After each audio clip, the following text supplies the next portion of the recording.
Let's learn about Anscombe's quartet. Let's say you have 4 data sets.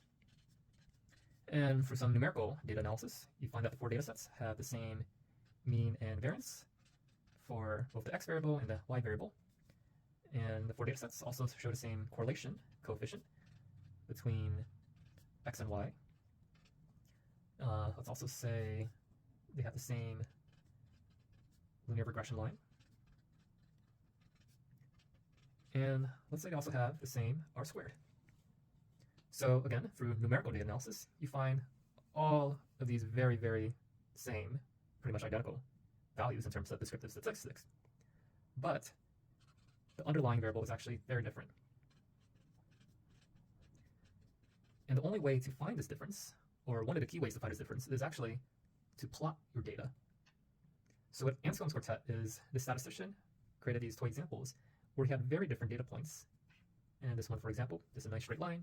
This one a curved set of data. This one has a fairly straight set of data with one huge outlier. And then this one, a vertical column of data, which has a huge outlier over here.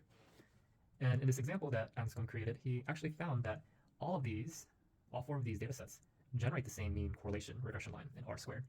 So from a purely numerical point of view, you might think that the 4 data sets are pretty much identical. But when you actually graph it, the 4 data sets are completely different from each other. So the key takeaway here is just a lesson to plot your data and not just depend on these numerical summary statistics to understand your data. Plotting can show very different relationships. So after plotting this data, I would probably do some sort of quadratic or cubic relationship. If I plotted this data, I would try to figure out how to deal with this outlier. And if I plotted this data, I would try to figure out what the hell this is, and then also what this outlier is as well. And that's Anscombe's quartet.